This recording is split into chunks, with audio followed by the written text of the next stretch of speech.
برف گرتی ہے تو بیچارے مسلمانوں پر. سائنس میں وہ آگے ہیں, مالیات پر ان کا شکنجا کسا ہوا ہے پوری دنیا پر. تہذیب ان کی ہے, تمدن ان کا ہے, ہم تو ان کے کیمپ فالوورز ہیں, نقش قدم پر چل رہے ہیں. ہم تو ان کی صرف یہ کہ نقادی کر رہے ہیں. تو سوچئے وجہ کیا ہے؟ کیا اللہ کو کفر زیادہ پسند ہے اسلام؟ کیا اللہ کو محمد رسول اللہ صلی اللہ علیہ وسلم کی عزت و حرمت کا کوئی خیال نہیں؟ چھوٹی بات ہے. ظاہر بات ہے کہ ان سوالات کا جواب تو ہاں میں آپ نہیں دے سکتے. یقیناً ایسا نہیں ہے. بہرحال وہ کافر ہیں, وہ اللہ کو نہیں مانتے, اللہ کے رسول کو نہیں مانتے. چلیے اللہ کو کسی نام سے مان لیا, گاڈ کہہ دیا, لیکن اللہ کے رسول کو تو نہیں مانتے. ایمان کا سارا دار و مدار تو رسالت پر ہے. اللہ کے اس کلام کو تو نہیں مانتے. اس کے باوجود ان کے لیے عزت ہے, رحمتیں ہیں دریا یار کے کاشانوں پر, برف گرتی ہے تو بیچارے مسلمانوں پر. یہ طبع فکریہ ہے, یہ سوچنے کی بات ہے کہ ایسا کیوں. اس کا جواب میں آپ کو دوں گا, وہ ذرا سا کڑوا جواب ہے. نوارا تلخ ترمیزن جو ذوق نغمہ کا بیان. بات کہنی پڑتی ہے جب تک کہ کڑوی بات کہی نہ جائے, حقائق کو دیکھنے کی جرت پیدا نہ کی جائے, مواجہہ نہ کیا جائے, فیکٹ کو فیس نہ کیا جائے, اس وقت تک بات صحیح نہیں ہوگی. اور نہ ہم صحیح تشخیص کر سکیں گے, نہ صحیح تجویز کی طرف ہمارا ذہن منتقل ہوگا. میں بہت سخت بات کہہ رہا ہوں.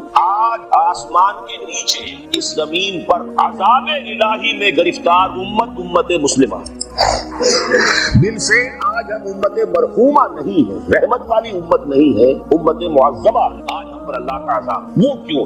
دیکھیے اللہ کا قانون یہ ہے, اور یہ اللہ کی سنت ہے. میں نے اپنی ایک کتاب میں اس پر مفصل بہت مضمون لکھا ہے. قرآن کا قانون عذاب. ایک عذاب تو آیا کرتا تھا ان قوموں پر جن کی طرف اللہ رسول بھیجتا تھا. انا ارسلنا نوحا الی قومہ. اگر رسول کی بات مان لی تو قوم کے لیے بہت خوشحالی ہے, مبارکباد ہے, اللہ کی رحمتوں کے سائے ہیں. اور نہیں مانی تو بربادی ہے, تباہی ہے, خاتمہ. پوری قوم نوح غرق کر دی گئی, پوری قوم عاد ختم کر دی گئی, حضرت ہود کو نہیں مانا. پوری قوم سمود ختم کر دی گئی, حضرت صالح کو نہیں مانا. عمورہ اور صدوم کی بستیاں ختم کر دی گئی, حضرت لوط کو نہیں مانا. آل فرعون غرق کر دیے گئے, حضرت موسیٰ کو نہیں مانا. مدین کے علاقے کو تباہ کر دیا گیا, حضرت شعیب کو نہیں مانا. یہ بات سمجھ میں آ گئی. لیکن جب سے نبوت اور رسالت کا سلسلہ ختم ہوا, اس قسم کا عذاب اب دنیا میں نہیں آ سکتا. وما كنا معذبین حتی نبعث رسولا. ایسا عذاب ہم نہیں بھیجتے رہے جب تک کہ رسول کو نہ بھیج. رسول آ گیا, اس نے حق کو بیان کر دیا, بات کو کھول کھول کر مبرہن کر دیا, ہر چیز واضح کر دی, کوئی مغالطے کا امکان نہ رہا. جعل الحق وذاق الباطل. ہر شے جو ہے دودھ کا دودھ, پانی کا پانی جدا ہو گیا. اب بھی جس نے نہیں مانا تو معلوم ہوا اس میں کوئی خیر نہیں ہے. اب خیر کا فقدان ہے. تو اس قوم کو جیسے کہ آپ باغ کے اندر جھاڑو دے کر جب کوئی آندھی چلے تو پتے گرے ہوئے ہوتے ہیں, ان پتوں کو ایک جگہ جمع کر کے دیاسلائی دکھا دیتے ہیں تاکہ یہ پتے جو ہیں یہاں پر بدزیبی کا ذریعہ نہ بنے. تو پوری قوم ہلاک, کالم یغنوا فیہا, ایسے ہو گئے جیسے تھے. یہ عذاب اب نہیں آئے گا, اس لیے کہ آج نبی, آج رسول محمد رسول اللہ صلی اللہ علیہ وسلم. اب آج جو عذاب آتا ہے, دیکھیے کافروں کے لیے عذاب اصل میں آخرت میں ہے. دار العذاب دار الجزا, وہ تو آخرت ہے, یہ تو دار الامتحان ہے. اب جو عذاب آتا ہے وہ اس قوم پر جو ہو تو حامل کتاب الہی, شریعت خدا بندی کی کسٹوڈین, اللہ کے رسول کی نام لیوا, اس کے ساتھ اس کا دعوت کرنے والی, اگر اس کے برعکس ہو. حالانکہ اللہ نے اگر اسے وہ مقام دیا, اللہ نے اس کی طرف رسول بھیجا, اسے رسول کے امتی بننے کا شرف عطا کیا, اسے اپنا کلام دیا, کتاب, اسے اپنی شریعت, تو کس لیے؟ تاکہ اس پر خود بھی عمل کرے, اسے دوسروں تک بھی پہنچائے. وہ گویا کہ اس روئے ارضی پر وہ امت, وہ قوم اللہ کی نمائندہ قوم ہوتی ہے, ریپرزینٹیٹو ہوتی ہے. اے انسانوں, ہمارے پاس ہے تمہارے خالق اور مالک اور پروردگار کا قانون, ہمارے پاس ہے اس کی ہدایت, ہمارے پاس ہے اس کی کتاب, ہمارے پاس ہے اس کے رسول کا اسوہ. ہماری طرف ہمیں جانچو, ہمیں پرکھو, ہمیں دیکھو, ہم بات کہتے ہیں اسی کتاب کے مطابق چل رہے ہیں نا. دیکھ لو, جو کہتے ہیں وہی کرتے ہیں نا. کوئی بات تو نہیں ہے کہ لما تقولون ما لا تفعلون, کبر مقتا عند اللہ ان تقولوا ما لا تفعلون. آپ دیکھو, ہم نے اس کتاب کے مطابق, اللہ کی ہدایت کے مطابق کیسا اچھا معاشرہ بنایا ہے, کیسا انصاف ہے, کیسا امن ہے, کیسا بھائی چارہ ہے, کیسی اخوت ہے. اور دیکھو ہمارے ہاں تقسیم دولت کا نظام کتنا صحیح ہے. ایسا نہیں ہے کہ کوئی جو ہے اسے دولت کی بدہضمی ہو رہی ہو اور کوئی وہ ہے کہ جو بھوکا مر رہا ہو, ایسا نہیں ہے. دیکھو ہمارے ہاں انسانی شرافت, انسانی عزت, انسانی پریسٹیج اور انسانی حقوق. لا الہ الا اللہ بیت مبر ولا مدر الا ادخلہ اللہ کلمۃ الاسلام بعز عزیز وذل ذلیل اما يعزهم الله فيجعلهم من اهلها او يذلهم لها فيدلون لها. یہ ہے حدیث احمد بن حنبل. اور حضرت مقداد فرماتے ہیں, میں نے کہا اچھا تب تو ہو جائے کوئی بات, ويكون الدين كله لله, دین کل کا کل اللہ کے لیے ہو جائے گا. حدیث کا ترجمہ یہ ہے کہ حضرت حضور نے فرمایا, روئے کوئی عیدگاہ کا بنا ہوا گھر رہے گا, نہ کوئی ان کے بالوں کے بنے ہوئے کملوں کا خیمہ رہے گا جس میں اللہ تعالیٰ کلمہ اسلام کو داخل نہ کرے. لیکن یہ داخلہ جیسے ہو بعز عزیز وذل ذلیل, یا صاحب عزت کے اعزاز یا مغلوب کی مغلوبیت,